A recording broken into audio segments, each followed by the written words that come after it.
this is preventing cognitive decline. There we go. Okay. My father and my stepmother, he was a brilliant chemist, worked for DuPont, and she was a special ed teacher. She's also brilliant, the principal of a school. She just did really well.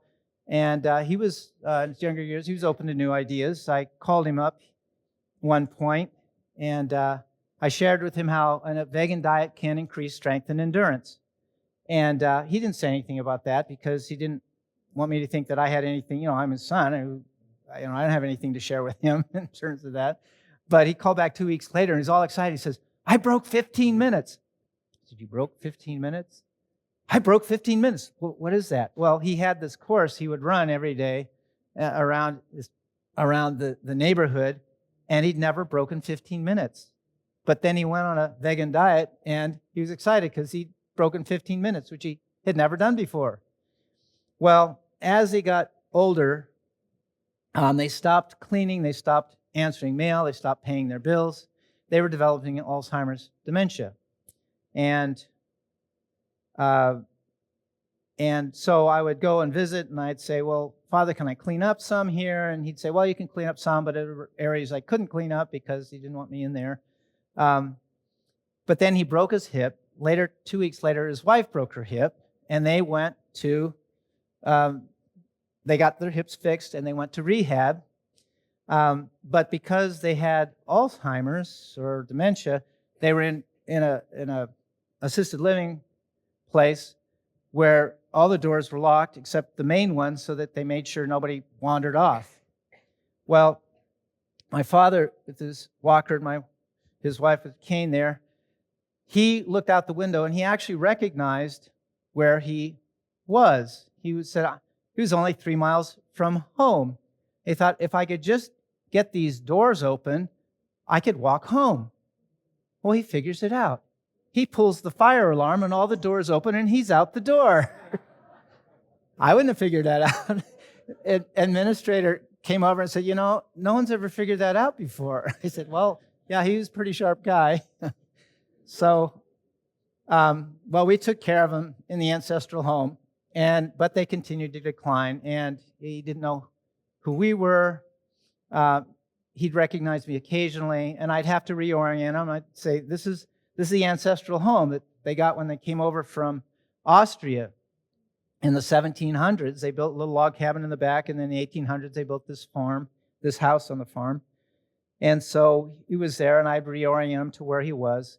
Eventually, he passed away of complications of another broken hip. His wife followed him a few months later. But I wished I'd known then what we know now about Alzheimer's. So last night you heard about 10 steps to prevent and reverse Alzheimer's. I want to review some of the studies backing up what was said last night.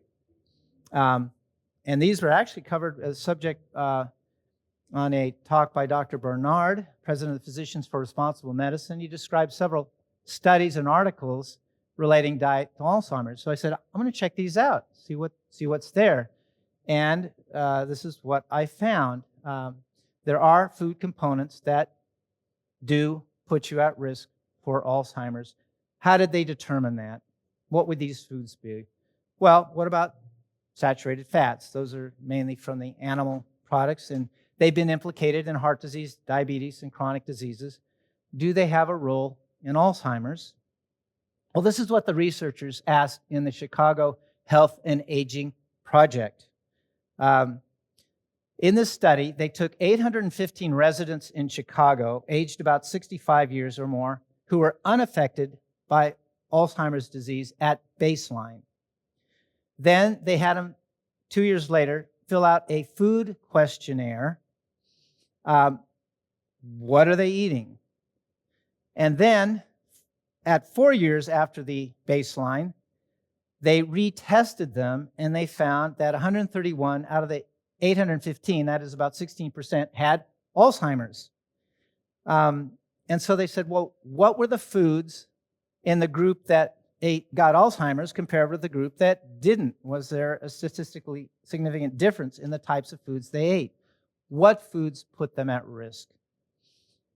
So they asked about saturated fats. And to find out, they looked at how much saturated fat was eaten by each group. They ranked them in 5 groups, 5 quintiles. The lowest quintile ate 13 grams a day, and at the end of 4 years, they had a normalized risk of 1. The highest quintile ate not 13, but 25 grams of saturated fat per day, and their risk of Alzheimer's doubled, more than doubled, 2.2 times. You say, well, 25 grams, how much is that?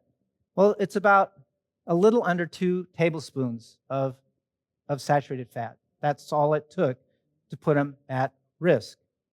So you want to avoid saturated fats, but where do we get saturated fats in the first place? Well, we can get saturated fats from animal and plant products, by the way, but how much do we get from each one? On the left, we see the percent of fat that is saturated from the high-fat foods like avocados, nuts, seeds, and legumes. The average was about, for this group here, is about 12.5%. Now, on the right, we see the saturated fat as a percentage of total fat from meat products. The average for this group is about 34%, almost 3 times more saturated fat as a percentage compared to the nuts, seeds, and legumes. Well, that's meat products. What about dairy products? Well, again, on the left, you see the seeds, nuts, and legumes. Average fat there was 12.5%. The average, however, for dairy products, which is seen on the right, was about 63%. This is about 3 times more than the meat products and about 5 times more than the nuts, seeds, and legumes by a percentage basis. So, we've seen that saturated fats found mainly in animal products increase the risk of Alzheimer's. Well, what about polyunsaturated fats? Now, these are the fats found mainly in the plant products. Are they helpful or harmful? So, researchers regrouped these people in the Chicago Health and Aging Study into 5 groups based on how much polyunsaturated, well, actually how much vegetable fat they had. And because vegetable fat is usually around 80% polyunsaturated fats, they were really looking at polyunsaturated fats. On the left, we see the lowest daily intake of vegetable fat, and they had a normalized Alzheimer risk of 1. That was the low vegetable fat intake. On the right, we see the group that ate twice as much plant fats. 38 grams was in the highest quintile, and they had a risk of Alzheimer's that decreased 80% just by doubling the amount of plant fats they had. Where can we get healthy vegetable fat? Well, remember, the nuts, seeds, avocados, and even legumes, that's a bean, pea, or a lentil, that's a legume, they all have the healthy fats. So, we've seen that saturated fats are harmful with respect to Alzheimer's. We've seen that polyunsaturated fats are helpful with respect to Alzheimer's. What about the ratio between polyunsaturated fats and saturated fats? From what we've discovered so far, we would expect that a higher ratio of the polyunsaturated fats to the saturated fats would lower the risk of Alzheimer's. This is the P to S ratio, the protective fats, the polyunsaturated fats, divided by the saturated fats, the subversive fats, we call them, the P to S ratio. Well, if you have a P to S ratio, that means very few plant products compared to animal products, that would be a P to S ratio of, say, 0.4. And so when they divided up the group into 5 quintiles based on their P to S ratio, this is what they found. If you had a P to S ratio averaging around 0.4, their normalized Alzheimer's risk was 1. But on the right, if the P to S ratio was 0.9, they had lots of protective polyunsaturated fats and as compared to the subversive fats, and they had a drop in risk by about 70%. Indeed, it did decrease the risk of Alzheimer's. So the group with a high P to S ratio of 0.9 decreased the risk of Alzheimer's by 70%. So where can I get foods with a P to S ratio over 0.9? Well, on the left, we see the high-fat plant foods. These are the avocados, the nuts, the seeds, legumes. All of these have a P to S ratio markedly exceeding 0.9. You see the yellow line as your 0.9 level. So these ratios are very high. Now, that's true for all of them, except we'll say, what about macadamia nuts? Well, they're monounsaturated fats, and they actually will decrease risk of Alzheimer's as well. But because they're mono, they're not counted as polys, and so they have a very low ratio. But they still can be helpful. The average P to S ratio in this group was about 4.1. Now, on the right, we ask, well, what about meat products? What's their ratio? Most of these have a P to S ratio below 0.9. The average for this group is about 0.5. What about dairy products? So from this, you would say, yeah, I need to go to the nuts, seeds, legumes, and avoid the meat products. What about dairy products? Again, on the left, we have the nuts, seeds, and legumes, but on the right, we have the P to S ratio of dairy products. Remember, 0.4 was the P to S ratio that placed people at higher risk of Alzheimer's. So the lower the P to S ratio, the higher the risk. So you see the P to S ratios there. You say, wait a minute, I don't see any P to S ratios there. That's because they are so low, I had to blow up the graph so you could actually see them. The P to S ratio here, the average, they were all well below 0.1, and the average for this set was 0.044, almost 10 times smaller than the 0.4 level, which put them at risk for Alzheimer's. So this makes dairy one of the strongest food risks for Alzheimer's. Now, remember that nuts, seeds, and legumes had an average of, say, 4.1. So the nuts, seeds, and legumes had a P to S ratio about 100 times higher than the dairy products, making them, of course, much more healthy than the dairy products. And this would help in making decisions like whole milk versus soy milk. Major difference in their ability to create Alzheimer's. Okay, anyone heard of trans fats? Okay, yeah, you've all heard of trans fats. These are the bad fats that we've heard about. Do they put us at risk for Alzheimer's as well? Well, what are trans fats? They're actually called trans unsaturated fatty acids or trans fatty acids, a type of unsaturated fat that occurs in small amounts in nature, but became widely produced industrially from vegetable fats starting in the 1950s. And what they did is a cis fat is where the chain goes around here and you've got your double bond here. When you make and it's very flexible. When you make a trans fat, it's now like this. It's called trans because it goes across the double bond, and now it's not as flexible. It's stiffer, and it becomes a solid many times at room temperature. And say, well, why would the industry want to do this in the first place? Well, because butter is more expensive and harder to produce than oils. But people like butter better than oil. So how do we make an oil look like a butter? We turn it into a trans fat, so it's a solid at room temperature, and then we sell it as margarine. So the trans fats in the 1950s, at any rate, were margarine, snack food, packed baked goods, and frying fast foods. The trans fats were used in these foods. Do trans fats put us at risk?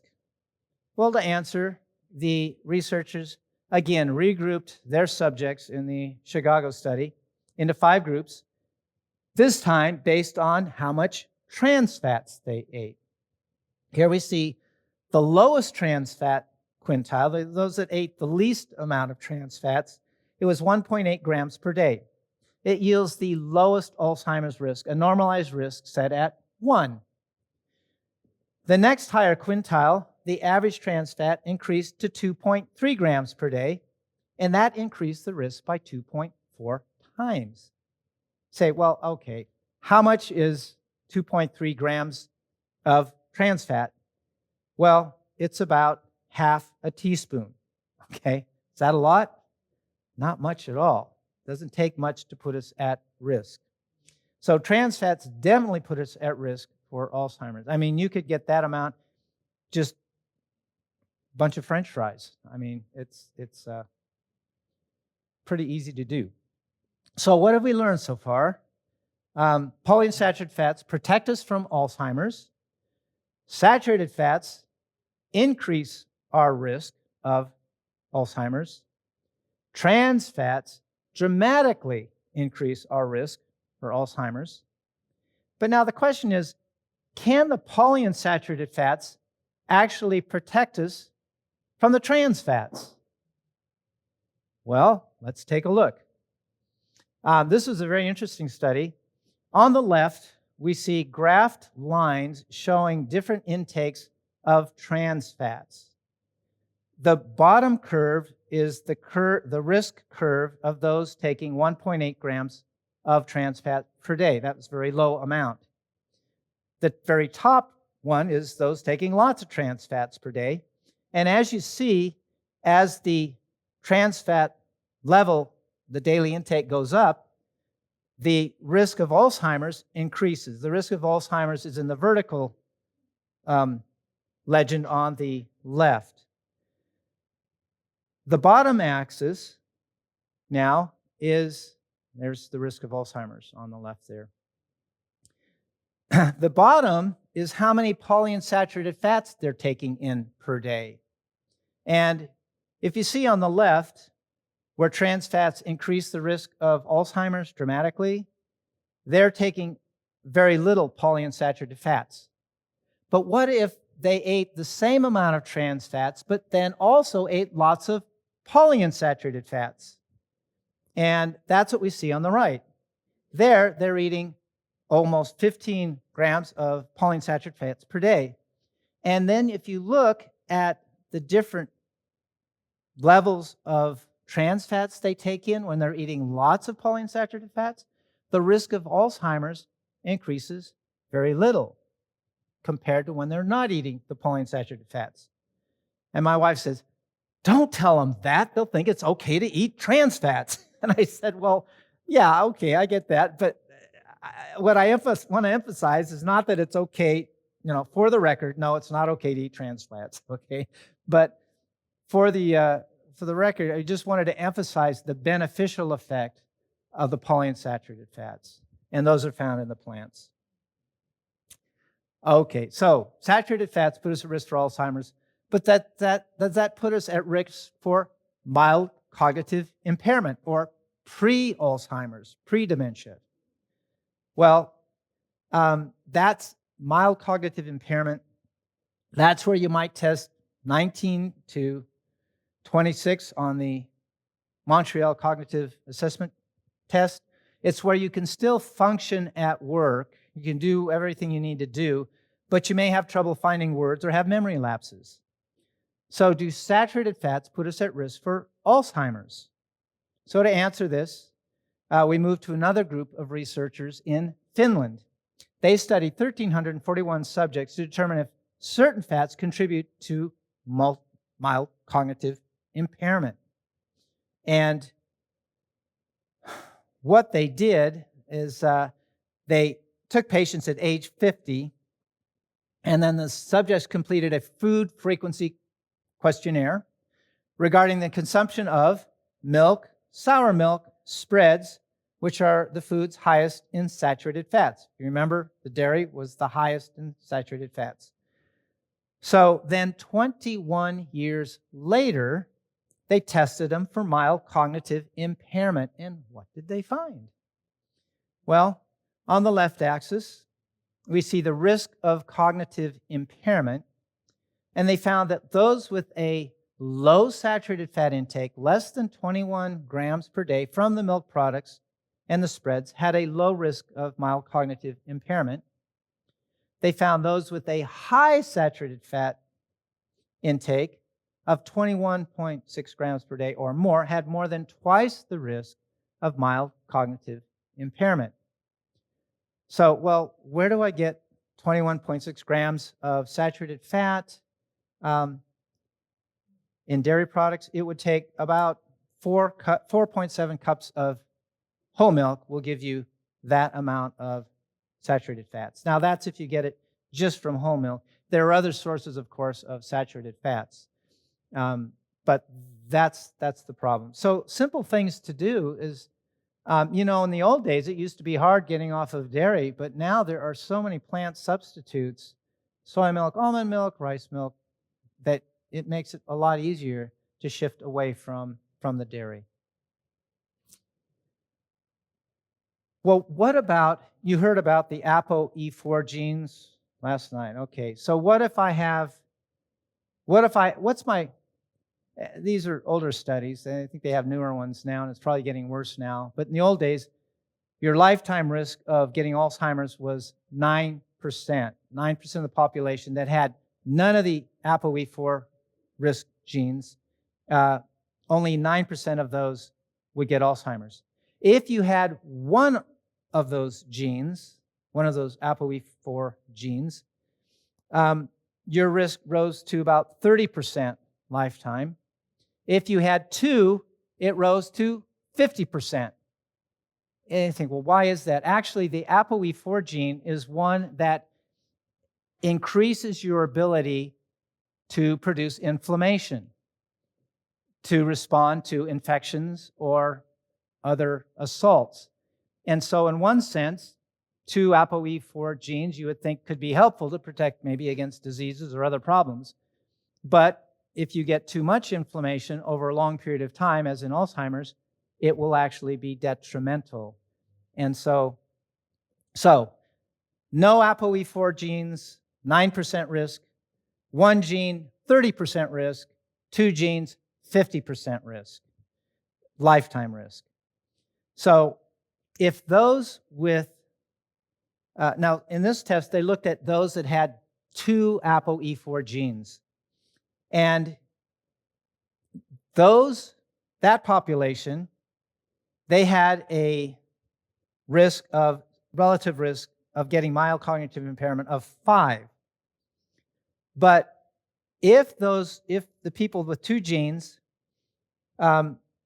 ate less than 21 grams of saturated fats per day, it dropped their risk by 80%.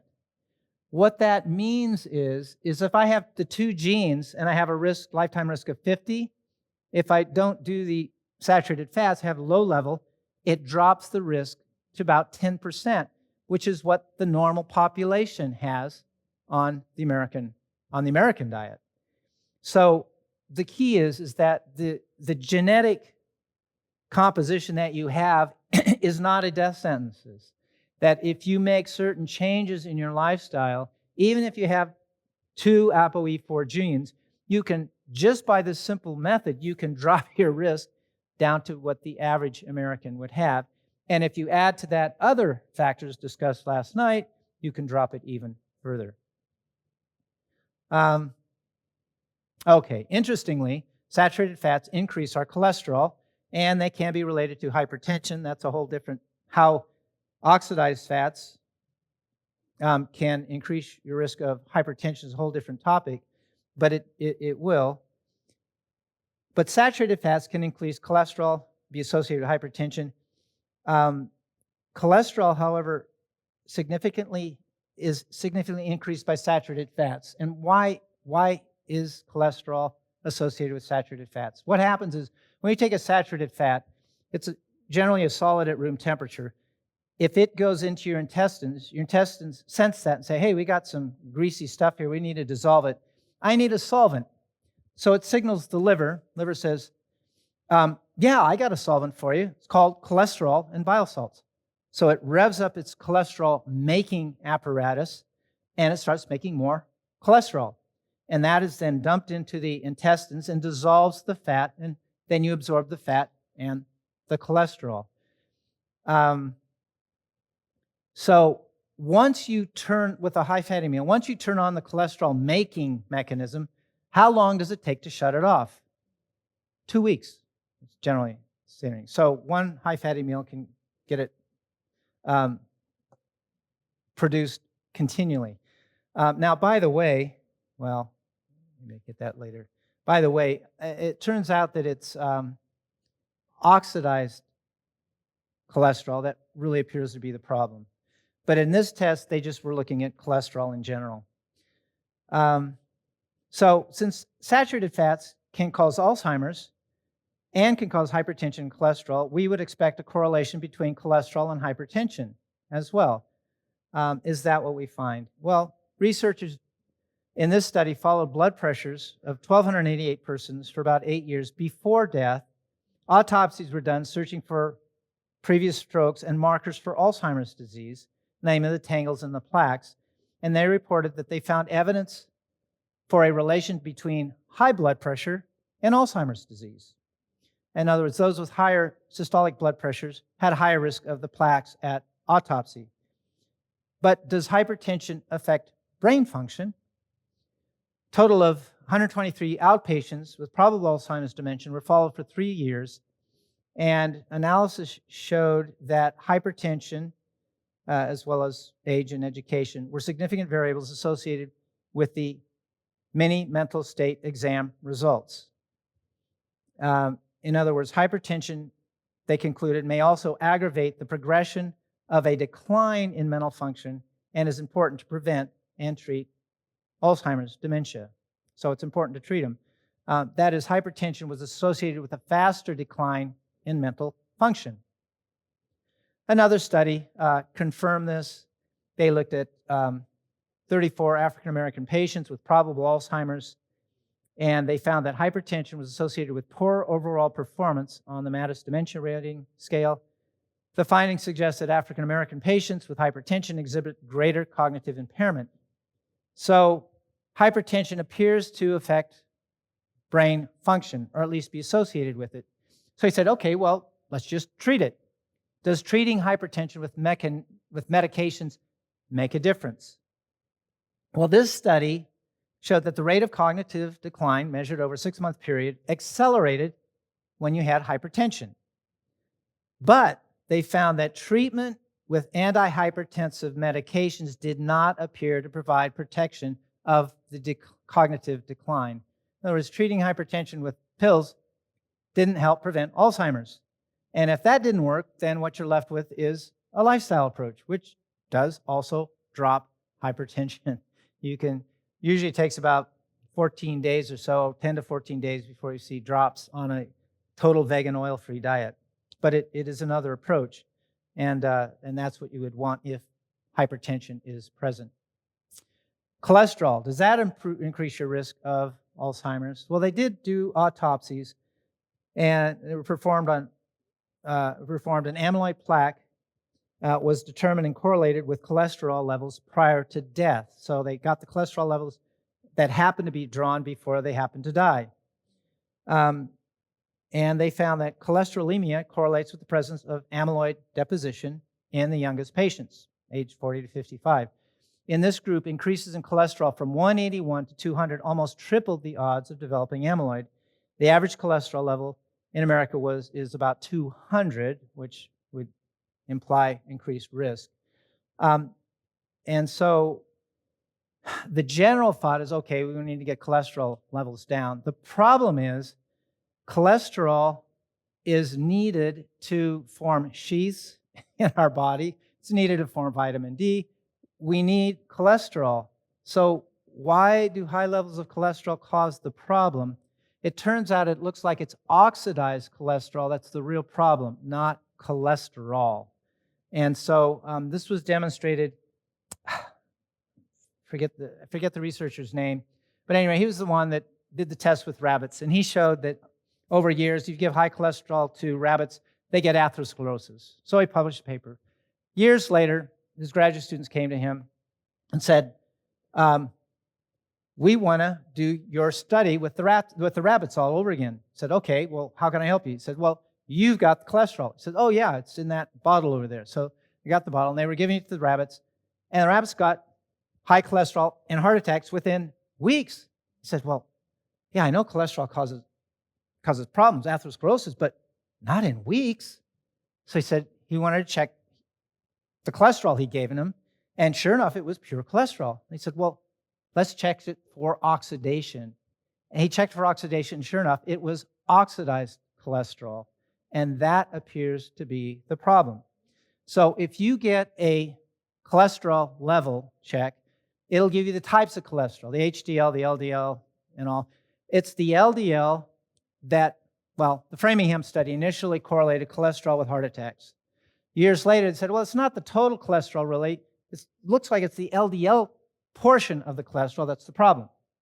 And then just in the last 5-10 years, they've said, well, it's not the total LDL, it's the oxidized LDL cholesterol that's the problem. The problem is when you order the cholesterol panel, it doesn't include oxidized cholesterol.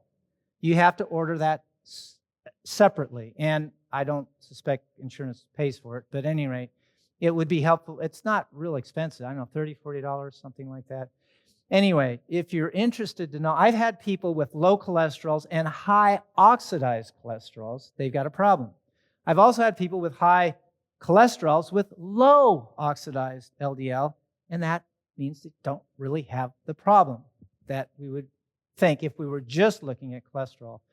So we need cholesterol to form nerves, sheaths, to form vitamin D, to form our hormones. We need cholesterol. You don't want to use the statin drugs to lower it. What you want to do is prevent it from getting oxidized, and that's where you need the antioxidants. That's where they come in. So antioxidants. Well, are there other benefits to antioxidants other than just keeping cholesterol from getting oxidized? There are protective antioxidants, vitamin E, glutathione, vitamin C. These are antioxidants, and we would intuitively expect, they should make a difference in Alzheimer risk. This is an artist's conception of a neuron of a healthy brain. The large structure in the nucleus is the nucleus, and then the branches off of it are the axons. The nucleus starts a signal, sends it down the axon, which carries the nerve impulse to a synapse. It's a gap in the axons. The next neuron, its axon is here, and the signal has to go across the synapse and stimulate the next axon to stimulate the next nerve. And that's how nerve signals travel from one neuron to the next. On the right is a neuron and a beta amyloid plaque. These are the bad guys in Alzheimer's. And these structures are the ones that interfere with transmission of an impulse from one neuron to the next. The plaque is beta amyloid protein, but it also has iron and copper in it. The problem is the iron and the copper can get oxidized, and when it gets oxidized, it becomes a free radical and can damage the brain. And so what the body does is it forms beta amyloid to kind of encase it and neutralize it. The problem, if you get too much beta amyloid, then it can also disrupt the transmission of the nerve signals. So what we want to do is make sure we don't get too much oxidized iron. And one way to do that, of course, is to make sure you don't have too much iron and copper to begin with. They can be toxic. They can oxidize, form free radicals, and damage the connections in the brain. So we need to make sure we're not taking too much. Sources of iron and copper, iron skillets. If you do that every day, that might be a problem. Copper pipes can be a problem. Another source of iron is multivitamins. So if you get a multivitamin, try to get one without iron, unless you have documented iron deficiency on the blood tests. If you have iron deficiency, number one, you need to find out why. You could have a colon cancer with chronic bleeding in the GI tract, and you want to make sure you don't have that. But once you make sure you find out why, you can replace it with iron supplements, and that's okay. But if you have normal iron levels, you don't want to be taking iron supplements. So you want to get a multivitamin that's iron-free and then copper-free. Well, so it's oxidized iron and copper that are deleterious. We need some iron and some copper to function. We just don't want too much. So because we need some iron and copper, we need to have antioxidants to protect the needed copper and iron from oxidizing. And these include, again, vitamin E, glutathione, vitamin C. And these can prevent oxidation. We can't make vitamin E, so we need that in our foods. Good sources include wheat, nuts, seeds, legumes, high-fat fruits, such as olives, avocados, and vegetables, such as spinach and broccoli. The other antioxidant, glutathione, and we can manufacture that, but vitamin D3 and SAM-E can increase the production of glutathione. And so those are good supplements to take. By the way, as Dr. Youngberg mentioned, vitamin E is crucial to your immune system. We at Heartland in our clinic, we treat a lot of cancer patients. And for an immune system, again, low levels are less than 30. If you got 50 or more on the vitamin D scale, they've done a test where they looked at the blood sample of thousands of patients, and they looked for antibodies to COVID, indicating a previous COVID infection. If they had a vitamin D level less than 30 in that blood sample, they had a very high percentage of patients with the antibody to the COVID.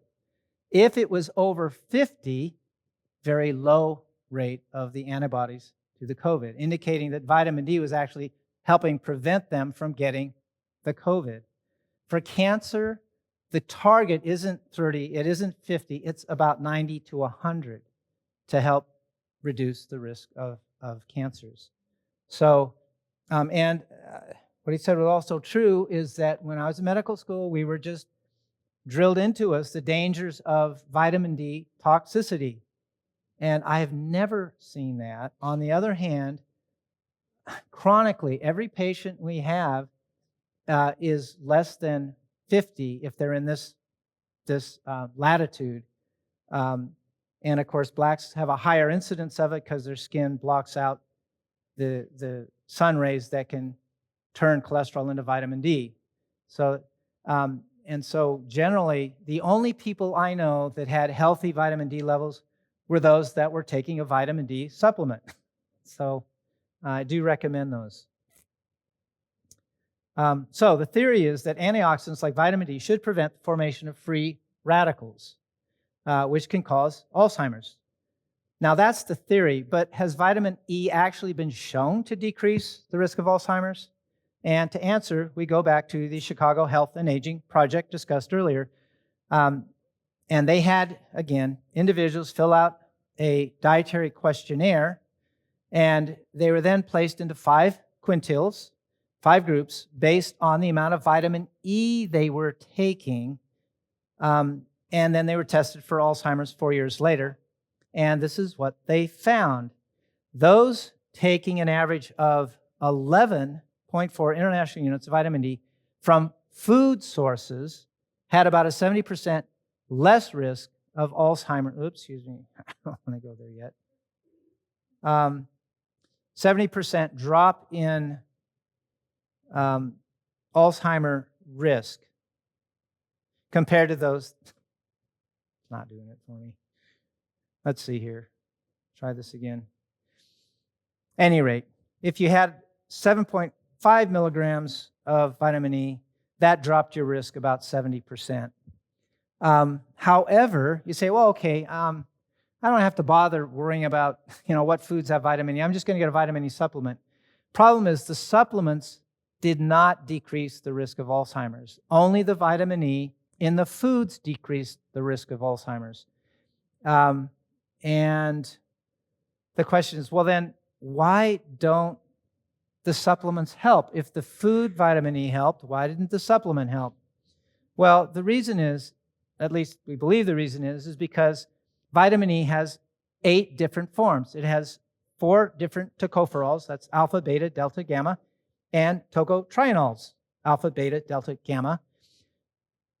To legally label a supplement as vitamin A or E, all it needs is alpha tocopherol. That's it, 1 out of the 8, and you can call it vitamin E supplement. And apparently that was the problem with the supplements. They didn't have all 8 tocopherols or tocotrienols. So if you're, so we're back to, if you want to get, a supplement, or if you want to get the vitamin E, really safely, the best way to get it is in the plant products themselves. How much can get me 7.5 milligrams per day? Usually 1.5 handfuls of nuts a day will give you enough. Almonds are one of the highest sources of vitamin E, followed by wheat germ, hazelnuts, pine nuts, peanuts. They can all be helpful. Now, there are other sources of antioxidants, such as grapes. Dark blue grapes have antioxidants called anthocyanin, and they protect the grape from environmental oxidative stressors such as the sun. This is what gives grapes the dark blue color. At the University of Cincinnati Academy for Health Center, they asked, can these anthocyanins protect us from oxidative stress as well, and can they protect and heal our minds? Well, to answer this, they took 12 older adults, age 78, with memory decline but not dementia. They randomized them, flipped a coin. Heads, you get this, tails, you get that. So they gave them 6 of them, they gave a placebo called, it was a grape drink. It tasted like grape juice, but was not grape juice. The other group, they gave real grape juice to, just 2 cups per day. They randomized them with this cognitive test, and there was a difference in randomization. The placebo group had a lower average score, than the test group. But that didn't matter because they weren't looking at baseline levels. They wanted to see, can we make a change in mental abilities? And so they gave each group 2 cups, 2 cups of grape drink, one group 2 cups of grape juice. And in only 3 months, they retested them. By the way, Welch's was the one that donated the grape juice. So it doesn't even have to be fresh grape juice. You can get it bottled in a similar effect. So this is what they found. In 3 months, those getting the grape drink, there was no improvement in their mental tests. Those getting the grape juice, significant increase in their performance on the cognitive tests. So now you don't have to get just grape juice. Any of the fruits with the dark colors, like blackberries, blueberries, and all, should be able to give you the same benefit. Okay, so now we move on to exercise. Exercise, it has a dramatic effect on just about everything. Does it help with Alzheimer's? So to find out, they wanted to see if exercise could increase the size of the hippocampus, the central part of the brain. Now, if you remember, in Alzheimer's, the hippocampus decreases in size, and that's the one that helps control the formation of memory. And in Alzheimer's, that organ has been shown to be smaller. But even in non-Alzheimer's patients, the size of the hippocampus tends to decrease about 1.4% per year. So they took about 120 adults, 65 years of age, without dementia, randomly assigned them to two exercise groups. Now, this was interesting. One exercise group was just stretching, no cardiovascular stressor. They were just stressing. Their heart rate would stay the same. They weren't breathing hard. The other group, now that was the control group, stretching. The test group was a cardiovascular fitness exercise program where they would walk briskly at 10 minutes a day and then increase 5 minutes a day every week until they got 40 minutes 3 times a week. That was it. That was their goal. Once they hit 40 minutes 3 times a week, they continued that for the rest of the year. And then before they started, they got the MRIs and they measured the hippocampus size at 6 months and at 12 months.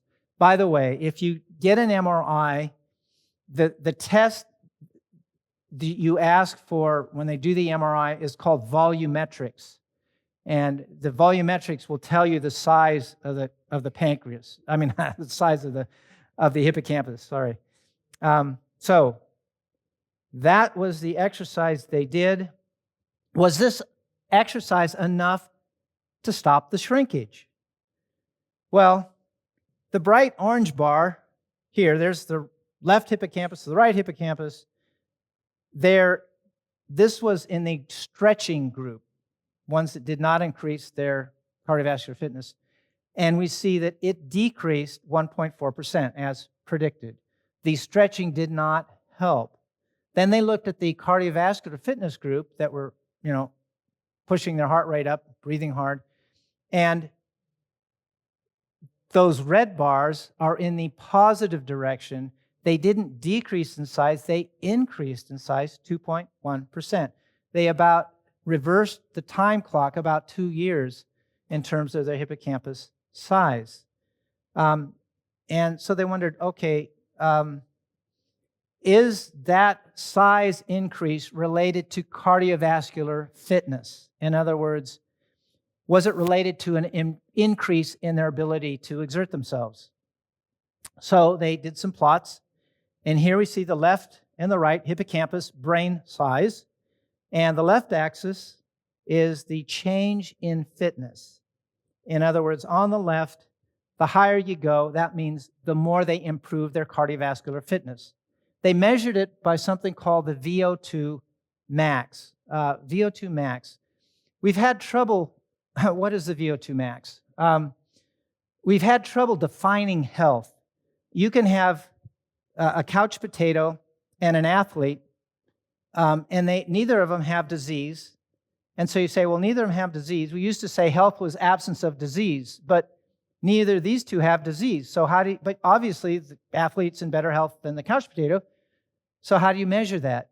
Well, you measure it with VO2 max. That's the amount of energy they can burn per minute. How do you measure that? You measure it by measuring the amount of oxygen they are consuming. So you measure the oxygen going in, the percentage of the oxygen coming out. You take the volume. Anyway, you can tell how much oxygen they're burning. And they pedal on a bicycle fast, and you can measure that. So based on those VO2 max changes, if the VO2 max over that period of time decreased, as we see going to the left, we see that the hippocampus size also decreased. But if the VO2 max, the cardiovascular fitness, increased, we see on both sides the size of the hippocampus increased. And it was related to cardiovascular fitness. Now, how is it that exercise actually increased the size of the hippocampus? Was there a way that the body communicated this exercise to cause the hippocampus to grow? The likely mechanism is the brain-derived neurotrophic factor, BDNF, which is a mediator of neurogenesis or nerve growth. BDNF stimulates growth in the brain and the generation of new neurons. Can exercise increase the amount of BDNF, which would then be expected to increase the brain size? Well, in rodents, exercise did increase BDNF, which contributed to an increase in the hippocampus cell proliferation and survival, and was associated with enhanced learning and improved retention. Also, it had been shown that higher fit adults had larger hippocampal volumes, and this mediated improvements in spatial memory. So it appeared that exercise increased this hormone, BDNF. Well, in this study, they did indeed confirm that greater exercise increased BDNF hormone, and then they plotted the change in BDNF on the vertical axis and whether the hippocampus increased or decreased in size. And what they found is that there's the 0 axis. That's hippocampus size to the left of the line decreased, to the right it increased. And we see that the change in BDNF, in other words, if the BDNF decreased in amount in the bloodstream, the hippocampus shrunk. If the BDNF increased, the hippocampus size increased as well. They say, well, okay, so I've got a big hippocampus. Does that really translate to better mental function? And here we see, yes, it does. Vertically, we see changes in memory ability, and on the bottom, we see the hippocampus volume. And sure enough, if you have a shrinkage of hippocampus volume, you have a drop in your memory scores. And if you increase the hippocampus volume, you have an increase in memory scores. So let me put this together in a simpler way. What we have is exercise appears to increase the hormone BDNF. BDNF then increases the hippocampus size. It causes the cells to generate. And an increased hippocampus size does yield greater memory. That's pretty simple. And that's the mechanism by which we believe exercise can improve and decrease your risk of Alzheimer's. How much exercise do I have to get? Well, it's not too hard. It's just 40 minutes, brisk walk 3 times a week. And if 40 minutes of brisk walk is too much, start with 10 minutes 3 times a week the first week. Second week, go to 15 minutes 3 times a week. Then 20 minutes, 25, 30, 35. And then finally, around the 7th week, you're going to get to 40 minutes 3 times a week. And that's what they held the rest of the year, and that's what improved their memory function. How do I know if I'm walking fast enough? There's a little complicated. You can measure or calculate your peak exercise, your peak heart rate. And that is take 220 minus 220 minus your age, and that will give you your maximum predicted heart rate. That's the heart rate you would have if you're running away from a lion. It will decrease as you get older. So to find out what your predicted one is, 220 minus your age. Yes, ma'am.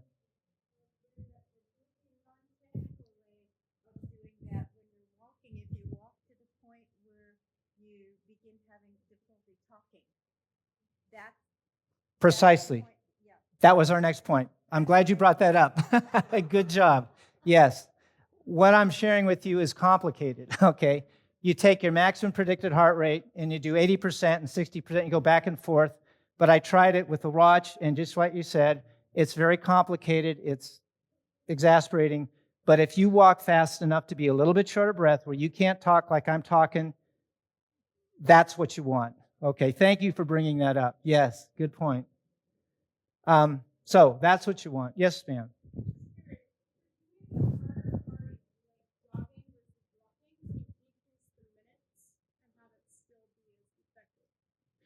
Yes. Yeah, it'll be effective. 1 minute workout, if you want to look more into that, it's high intermittent high-intensity intermittent training. The faster you go, the harder you push yourself, the less you have to do it.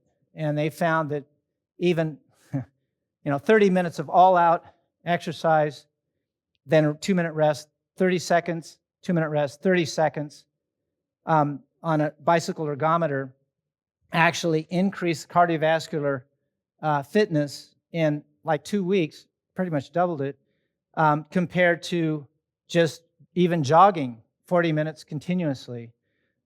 It was more effective than just regular jogging or brisk walking. But yes, you had. How would 20 minutes a day of fast walking compare to 40 minutes, 20 minutes 6 times a week compared to 40 minutes 3 times a week? Yeah, good question. I don't know. I do know the intensity makes more of a difference than the length of time you walk. So if you're trying to increase your cardiovascular fitness with less time, you want to increase the intensity. Your body is designed like an engineer would design your body, where you, if I'm trying to get a generator for the house, and I have a water heater that's 5 kilowatts and an iron that's 1.8 kilowatts, I have to design it for 5 plus 1.8 together. But if I'm just running one at a time, I only have to design it for 5 kilowatts. But if you put them together, I have to design it for 6.8. And that's when you get the generator to meet the needs of the highest exercise you do, even if it's just for a couple minutes. And that's why the high intermittent training works so well in increasing your cardiovascular fitness very quickly with very little exercise. But generally, I'm talking to an older generation, and they're really not, they have more difficulty doing the high intensity things. And so we try to get them started on a walking program. And if they can do that and get a little bit shorter breath, 40 minutes 3 times a week, that's great. If you've got some young, motivated people, then I would move them to the high intensity interval training and move them that way. Yeah. No, those are great questions. Yeah. Mental exercise has been shown to be helpful. We do recommend some kind of mental exercise 4 to 5 times a week. 30 minutes a day is ideal. Bible study is a great way to challenge the mind because it deals with spiritual problems and questions. By the way, Mark Twain, he wrote about Bible reading. He said, "It's not the things in the Bible that I don't understand that bother me so much as the things I do understand." So, yeah, that's another way. There is a Brain HQ. You can put that on Google, and it will take you to something you can subscribe to, and it actually gives you brain exercises that you can do to do this as well. And that's Brain HQ. Do a search for that. And you mentioned that sleep, kind of running out of time. So let me just briefly say that sleep disturbances have been shown to cause cognitive impairment or put you at risk for cognitive impairment. And it was initially thought that that they thought, well, did cognitive impairment cause a sleep problem, or did the sleep problem cause cognitive impairment? They found that eventually that yes, risk of having sleep problems first is usually what happened, and then it produced the memory problems later. And the types of memory problems or sleep problems you have, if you sleep more than 9 hours a night, it puts you at risk. If you had impaired circadian rhythm, that would be, doing the night shift. As your sleep schedule doesn't coincide with the light, dark pattern of the day, that would put you at risk. The other one was sleep apnea puts you at risk. One of the ways to test for sleep apnea, if you have excessive daytime sleepiness, you want to get checked for sleep apnea and get that treated. And if you sleep less than 7 hours or more than 8 hours, that puts you at risk. So those are the problems. And lastly, insomnia, trouble falling asleep or trouble staying asleep. That's sleep onset, sleep maintenance problems. And they found that puts you at risk. Of all those problems, insomnia seems to be the most prevalent one. This is a way to help with supplements. 5-HTP is probably one of the best things you can do. Turns out that the way you help sleep is tryptophan goes into the brain. Tryptophan then is turned to 5-hydroxytryptophan, 5-HTP. That turns to indolamine, that turns to serotonin. Plus, it's not listed there, but also you get melatonin. Melatonin helps you stay asleep. So they found that if you take 5-hydroxytryptophan, you skip a step, and it will go into the brain. But then you need to take, there's 5-hydroxytryptophan. You want to take, to make the 5-hydroxytryptophan go to serotonin, you need niacin and B6. And that will help the conversion to get down there. And then the last thing you can use, there's B6 and magnesium, helps that transition. And you need, actually, that should be niacin there, B6 and niacin. And then the magnesium has a calming effect all of its own. Here is, this isn't in your notes. You may want to take a picture of this. This is from the Encyclopedia of Natural Medicine. And they mentioned the 5-HTP. They mentioned the B6 and niacin. They give you doses there to help convert the 5-HTP to the serotonin and melatonin. And they also mention on the, it'd be your bottom right, passiflora. That actually helps prevent the degradation of the serotonin and melatonin, and that acts as a serotonin reuptake inhibitor, the antidepressants that you have heard about. This is a natural way of preventing the breakdown of serotonin and increasing the levels. Doesn't have the side effects. It's probably cheaper. And these are what we use. Also, the 5-HTP, if a person has a problem with depression and anxiety specifically, within 2 days, we've seen people report dramatic changes in their mood. Yes, ma'am. What's that?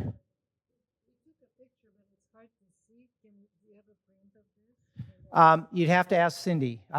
I can give that to her. I can try to print it out. Yeah. Yeah, I'm sorry. This came up. I thought about it later after I'd already put the slides together instead of the notes. So sleep, it's important to get 7 to 8 hours of sleep. If you have excessive daytime sleepiness, despite 8 hours of sleep, so your doctor get a test for sleep apnea. They have home tests that you can do in your home and in your own bed.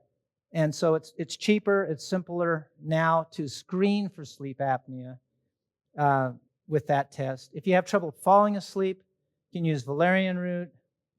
Magnesium is another one.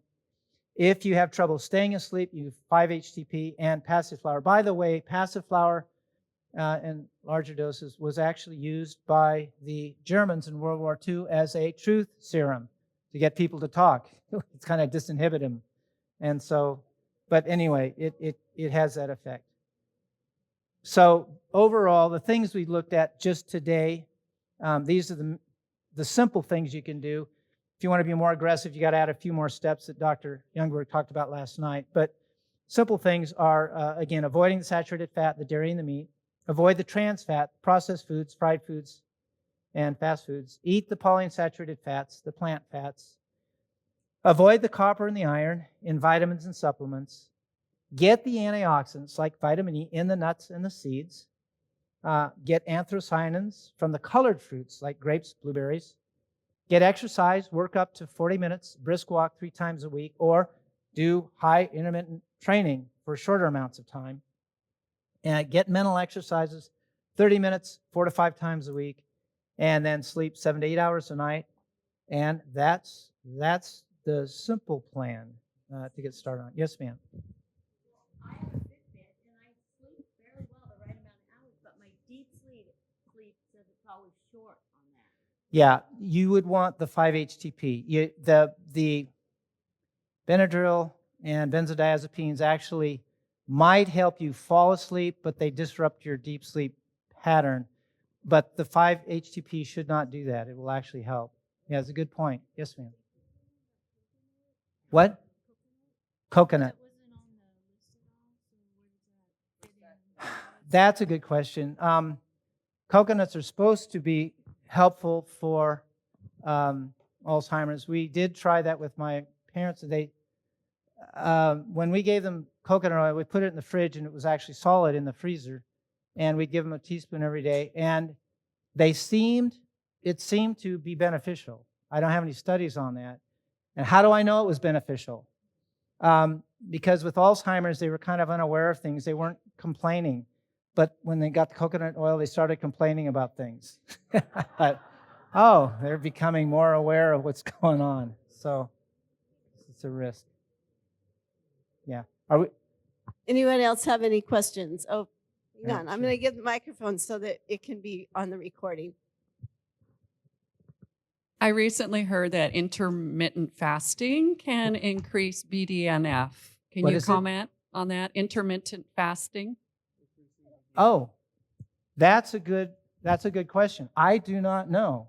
That would be nice to know. Intermittent fasting, what she's talking about, is used for a lot of things. It's used for insulin resistance, which we do know that can cause diabetes. What happens is when I take a meal, my blood sugar goes up. And the pancreas senses that, releases insulin. This is the key. It opens the doors to the cells and lets sugar go into the cells and get burned and brings your blood sugar down. That's the way it's supposed to work. And it does work. And that's what happens after a meal. It puts you in the carb burning mode. The other thing that happens is it stores the sugar, turns it into fat for later. So it starts storing fat. It changes the sugar into fat in the liver. The fat is released into the bloodstream, and then the insulin drives fat into the fat cells to be stored for later. And then it also says, don't burn the fat. So it's stop burning fat. You're in the fat storage mode. So you're storing fat and you're not burning the fat. When you get away from the meal, you're 2 hours after a meal, now the insulin levels drop, and that puts you in the fat burning mode. Now the body says, hey, the sugar level's low, let's burn the fat that we stored after the meal. So you go into the fat burning mode, and that will then, you'll be in the fat burning mode until the next meal. Intermittent fasting puts you in that mode longer. So if you go for breakfast and lunch and skip dinner, that means you're in the fat burning mode all the way to the next morning. In the fat burning mode, that's the mode where you are cleaning up the amyloid plaques and kind of doing housekeeping. And so intermittent fasting can be helpful for Alzheimer's, doing the cleanup type thing. And that's one of the benefits for intermittent fasting. It also, because it puts you in the fat burning mode, people lose weight on that. They asked Dr. Thrash, Agatha Thrash, how do you lose weight? And she said, skip suppers. It was a simple thing. You're not decreasing your total daily intake of calories, but you're shifting them to breakfast and lunch in a shorter period of time. One other thing on the intermittent fasting is if you have the fats and the oxidized oils, they plug up your insulin receptors and your body compensates by making more insulin. That extra insulin, again, puts you in the fat storing mode. So if you have insulin resistance, your insulin levels go up, and that extra insulin puts on weight. And that's the main reason for our weight epidemic in America. And so you want to get rid of the insulin resistance. Yes, ma'am. I guess there was a hand there and then over here.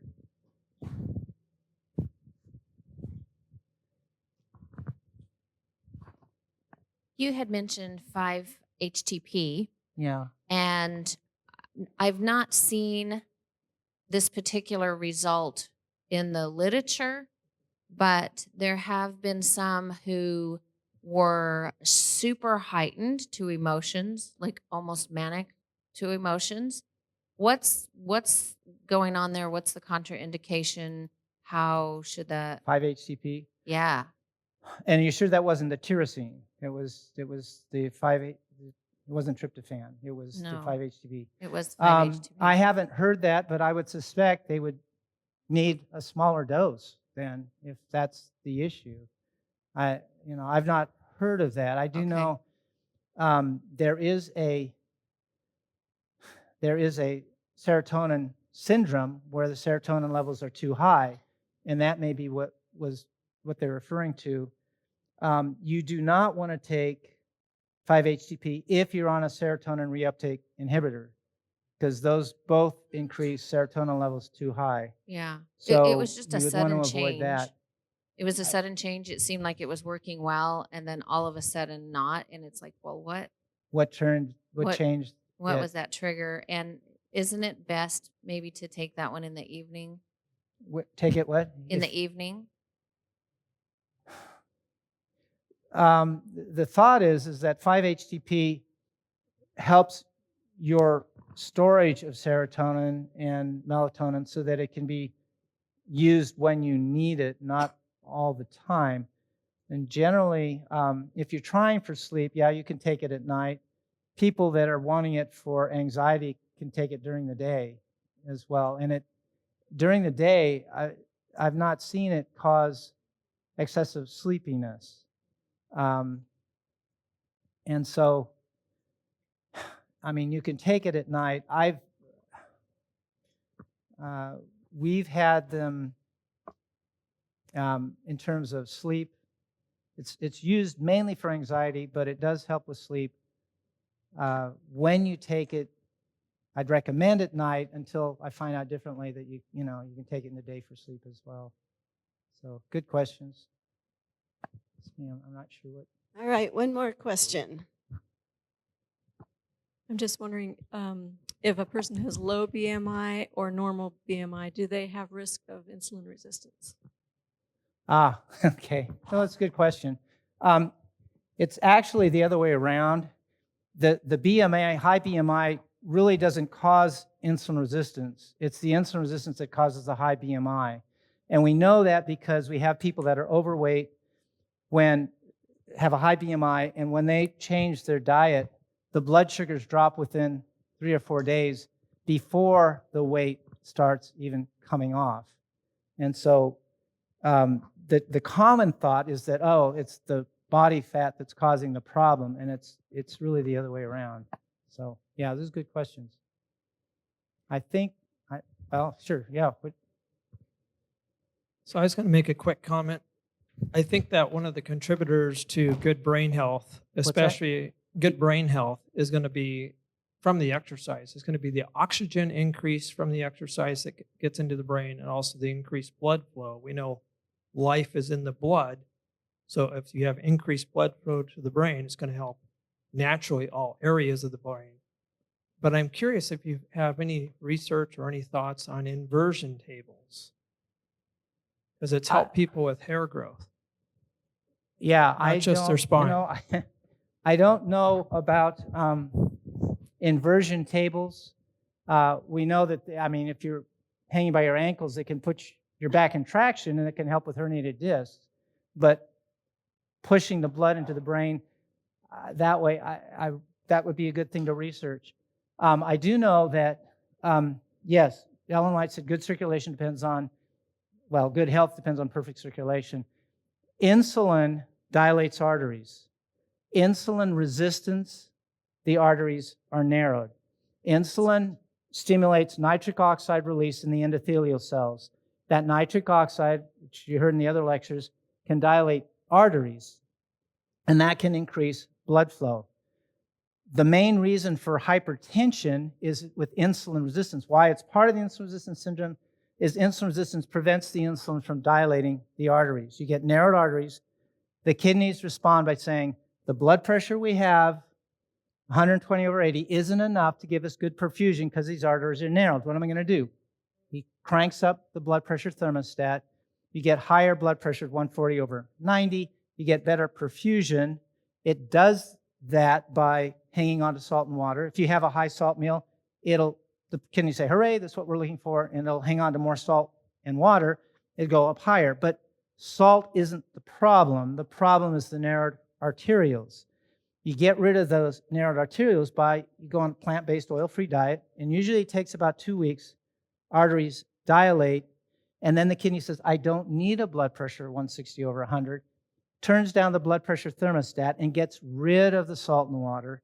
People on a plant-based oil-free diet that have had this problem, they'll lose about 10 pounds the first week generally. They say, oh, I lost 10 pounds of fat. I said, sorry, 2 pounds of fat, probably 8 pounds of water. And then the blood pressure comes down. And so the plant-based oil-free diet will dilate arteries by helping increase nitric oxide release.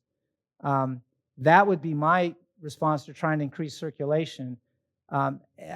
If you find something out about, the inversion tables, I should be interested. That'd be interesting to hear. Yeah, thank you. Thank you so much, Dr. Emerson, my for pleasure. the presentations.